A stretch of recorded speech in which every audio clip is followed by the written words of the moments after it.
Welcome to the deep dive. Okay, today we're jumping into a topic that, well, I think many of us have felt this struggle, right? Learning English. Oh, definitely. That feeling of hitting a wall. Exactly. The grammar rules that just feel upside down sometimes, or twisting your tongue around a word that feels, oh, it's just weird. hmm Or that moment you just want to switch back to your mother tongue because it feels easier. Absolutely. We've all been there. It can seem like this huge mountain to climb. It really can, like a monster almost. But here's the thing, and this is what we want to unpack today. What if it's not? What if English can actually be approachable? Maybe even, dare I say it, fun. That's such a key point. It's fascinating how much our idea about English shapes our actual experience learning it. How so? Well, a lot of people get stuck on this belief, this narrative that English is hard. And that thought itself becomes the biggest barrier. It's often more about that mindset than the actual nuts and bolts of the language. Right, the perception becomes the reality. Precisely. And that's what's so interesting about the source we're looking at today. It really tackles how to break down those mental walls. Absolutely. So, yeah, our mission for this deep dive is to really dig into that. We're drawing from a really powerful motivational speech on YouTube by Jack Ma. Yeah. He has a fascinating story with English. Totally. Started with very little, ended up speaking globally. And his take isn't just about learning English. It sort of flips the whole process on its head. It's about reframing it. Exactly. Moving past that negative, oh, this is too hard thinking, and finding a way that makes it feel, well, exciting even. Possible. So practical, motivating insights are the goal here. You got it. So everyone listening, get ready. We're going to explore quite a few angles on this. First, that big one, the mindset shift. How do we stop seeing it as hard and maybe embrace the fun side, even the weird bits? Like the classic mouse becomes mice, but house definitely doesn't become heist. Exactly, those quirks. Then we'll dig into your why. Hmm. Why your personal reason for learning is like your secret weapon. Whether it's for work, study, or just watching movies without subtitles. Or, yeah, maybe impressing someone. Yeah. Then this idea of learning like a baby, immersing yourself, building it into a daily habit, like actually unavoidable. Changing your phone language, sticking words on the fridge, or the toilet door, apparently. We'll get into that. Also, the power of talking to yourself in English. Seriously underrated. And focusing on phrases, not just single words. The I ate a red apple today versus apple eat red today idea. Very practical. Yep. Then we'll look at grammar. Not as this scary rule book, but maybe more like a spice. A little bit enhances things, too much ruins it. You got it. Permission to speak bad English sometimes. Mhm. We'll also touch on finding a language role model and shadowing them. That mimicking technique, really effective. And embracing mistakes. Learning to laugh at them. We've got some funny examples there. Oh, I bet. The I'm boring versus I'm bored type of thing. Exactly. Then gamifying it, making it a fun challenge, not a chore. The huge importance of listening using your ears more than your mouth. The listening while eating spaghetti concept. Love that visual. Me too. And then wrapping up with why consistency trumps everything and why you shouldn't compare your journey to anyone else's. That whole mango tree versus coconut tree thing. That's a fantastic roadmap. And, kicking off with mindset really sets the tone. This idea that English isn't inherently hard, but, yeah, maybe confusing or silly sometimes. Right, like that mouse mice thing. It shows you can't always apply perfect logic. Exactly. Trying to decode every single weird rule is a dead end. The real goal is just to use the language, communicate. So, yeah, your perception of how hard it is, that can be the real mountain, not the language itself. That makes total sense. If you treat it like this perfect code you have to crack, it's exhausting. Right. But if it's more like an adventure with maybe some weird detours, it stays interesting. And that flows right into the next point, Yeah. motivation. The source calls your why, your superpower. But how do you keep that motivation strong, especially when things get tough, when you hit a plateau? That's a really good question. The implication from the source is it's about keeping that why front and center, maybe literally visualizing it. What does success look like for you? So it's less about raw intelligence. Much less. It's about how badly you want whatever English will get you. Is it a better job? Connecting with family? Understanding your favorite songs? If that reason is deep enough, personal enough, Then you'll find the time. and the courage. Exactly. You'll push past the fear. You'll carve out the time. You'll even manage to laugh when you mess up. It's like fueling up your reason first, and then the motivation kicks in and carries you. Yeah. It's pretty fundamental. Okay, I see that shift. So you've got your motivation fired up. Then the question becomes, okay, how do I actually do this? The source suggests something fun. Become a baby again. What does that actually mean for someone learning English as an adult? It's a brilliant metaphor, isn't it? Think back, how did you learn your first language? No grammar books on day one, right? Definitely not. More like pointing and babbling. Exactly. You listened, you copied, you made tons of mistakes, but nobody cared. You were just soaked in the language. So learning English like a baby means trying to recreate that. Let go of the adult self-consciousness. So watch cartoons, sing songs even if you're off key. Yes. Imitate what you hear. Talk to yourself constantly. It reframes English from this subject you study in scheduled blocks. To more like an environment you create, a habit you build. Precisely. Okay, but creating that environment, that immersion, can be tough if you're not in an English-speaking country. How do you make it unavoidable, practically speaking? What are some small steps? Well, the source puts it bluntly, studying for an hour a week won't cut it. It's like trying to get fat by eating 1 grain of rice a day. Yeah, okay, fair point. You need that consistent daily exposure. So yeah, switch your phone to English, follow English accounts on social media, put sticky notes with new words on your mirror, your fridge, The infamous toilet door. even the toilet door. Imagine learning flush right there. It's these small, everyday actions that make English just part of your background radiation almost. It seeps in. Way more effective than cramming once in a while. I love that visual of background radiation. Yeah. Okay, and that daily habit idea connects perfectly to talking to yourself.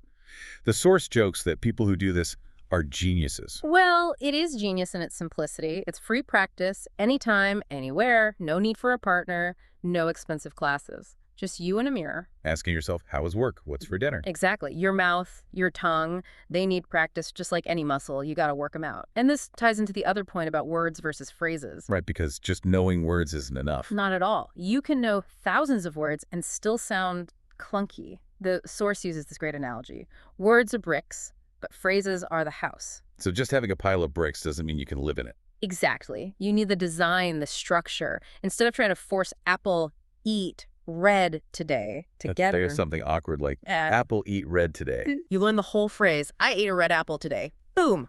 Functional language. Your brain starts recognizing and using those complete patterns. Talking to yourself helps you practice building those houses over and over. That is such a useful way to think about it. Focus on the chunks that actually do something. And it links perfectly to the 2 ears, 1 mouth idea, right? Listen more than you speak, especially at first.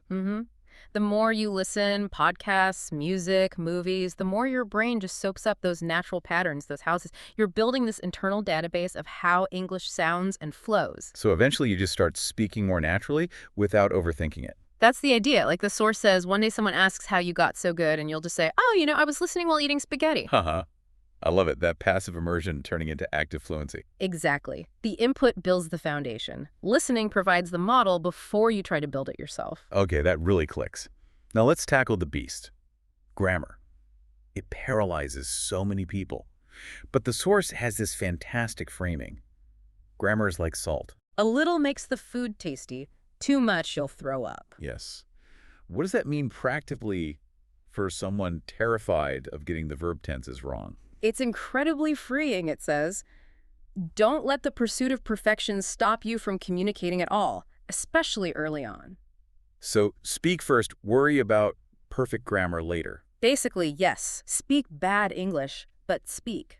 Make mistakes, stumble a bit, but get your message across. The source even points out, millions of native speakers use non-standard grammar like I seen it, and the world doesn't end. That's a good point. It's not about judging native speakers, but about perspective. Right. It highlights that communication is often prioritized over perfect structure, even by natives. Are you being understood? That's the first goal. Polish can come later. That definitely lowers the pressure. Okay, another strategy to build confidence. Find a language role model. Not like a crush, but someone whose English you just admire. Could be anyone, a YouTuber, a speaker, an actor. And the technique is called shadowing. Can you break down how that actually works? Sure. Shadowing is more than just repeating words like a parrot. It's about tuning into the music of the language. The rhythm, the intonation. Exactly. You listen to your role model, maybe a short clip, and then you try to mimic how they say it. The speed, the pauses, the emphasis, even the emotion. Repeat their jokes. copy their flow. So it trains your mouth and your ear at the same time. Precisely. It helps you internalize how words connect and flow in natural speech, which is so different from just reading words on a page. It bridges that gap between understanding and actually sounding natural. That sounds really effective Yeah. and fun, which connects to the next point. Embracing mistakes. The source says our mistakes can be hilarious. Oh, the examples are great. Like telling your boss, I'm boring when you meant I'm bored, and getting assigned more work because of it. Or being pregnant with ideas. Why is learning to laugh at those slip-ups so important? Because it completely changes your relationship with errors. Instead of shame or fear, you feel amusement. It lowers that affective filter, the psychological wall that fear builds. So you become less anxious about speaking. Exactly. You're more willing to take risks, to try things out.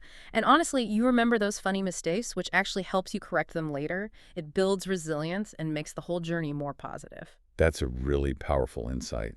Okay, so to keep things positive, the source also suggests gamifying your learning. Treat it like a game, not a prison sentence. How can people do that? Well, think about what makes games fun. There's progress, challenges, rewards. You can use language apps like Duolingo or Memrise that have points and levels built in. Or set your own challenges. Absolutely. Join an online speaking challenge. Track how many new phrases you use this week. Set a small goal like talk to yourself in English for 5 minutes today. The point is to make it feel like something you choose to do for fun, not something you have to do like homework. Turn the chore into a choice, a game. Right. When it's a game, you'll find yourself wanting to play every day. Which brings us to maybe the most crucial point of all. Consistency. The source hammers this home. Consistency beats everything.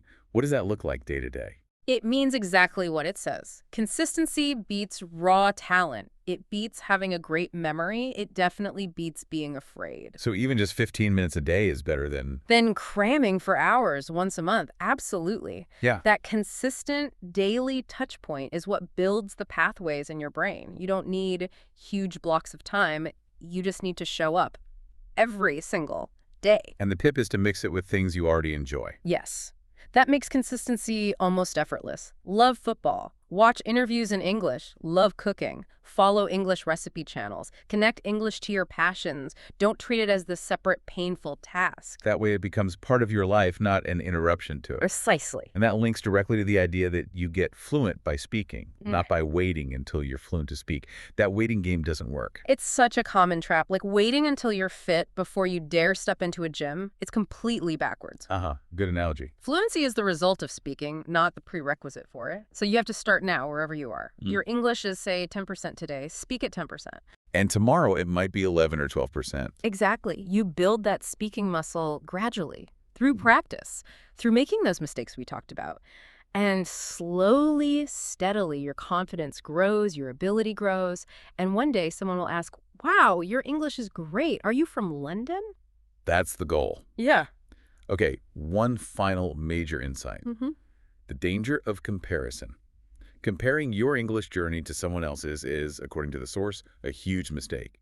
Using that analogy of the mango tree and the coconut tree. Right, the mango tree complaining, why aren't I tall like the coconut tree? Why don't I have coconuts? Why is that so important for learners to hear? Because it frees you from unfair expectations. Your journey is unique. Your strengths, your challenges, your pace, it's your mango tree. Someone else's fluency, maybe they sound amazing, that's their coconut tree. It has nothing to do with you. So focus on your own growth. Yes. Celebrate your own small wins. Yesterday you knew 5 phrases, today you know 7. That's awesome. Be proud of that step. Don't let someone else's highlight reel make you feel inadequate. Your progress is your own. Trust the process. That feels incredibly liberating. Yeah. Just focus on your own tree growing. Yeah. If we sort of tie all these ideas together now, looking at the bigger picture from Jack Ba's perspective, what really comes through isn't a strict method, is it? It's more of a mindset, a human way to approach language. Right. It's less about rules and more about attitude and action. Exactly. It emphasizes changing how you see English, finding that deep motivation, and then just consistently, actively, and even joyfully doing it. That's where the real transformation happens, in that personal commitment, and using these practical, sometimes surprising strategies every day. So for you listening right now, what this all boils down to is English isn't just some academic subject you conquer. It's really a habit you build day by day. Your mindset, how you approach it, that matters hugely. Your personal why, that's your fuel. And making mistakes, that's not failure. That's literally how you learn and get better. It's all about that consistent, maybe even fun daily practice, tailored to you. Yeah. And that brings up a really interesting final thought, doesn't it? This idea that English is spoken worldwide not because it's some perfect, elegant language. Far from it sometimes. Right. But because it's possible, it's accessible. And you, listening, you have a voice. You have ideas. You have dreams. And English, well, it's a pretty powerful tool for sharing those with potentially the whole world. That really poses a question, doesn't it? What amazing ideas, what unique perspectives are you holding back, waiting to share? Don't hide them. Seriously, stop saying, oh, I can't speak English well enough. Yeah. Start saying, I'm learning, or I'm practicing, or I'm getting better. Because if you're doing these things, you are getting better. It's true. Billions have learned it. Exactly. Billions. So you definitely can too. It's not about hitting perfection tomorrow. It's just about being ready. Ready to try, ready to connect, ready to grow. One step at a time. One word, one sentence, maybe one laugh at yourself at a time.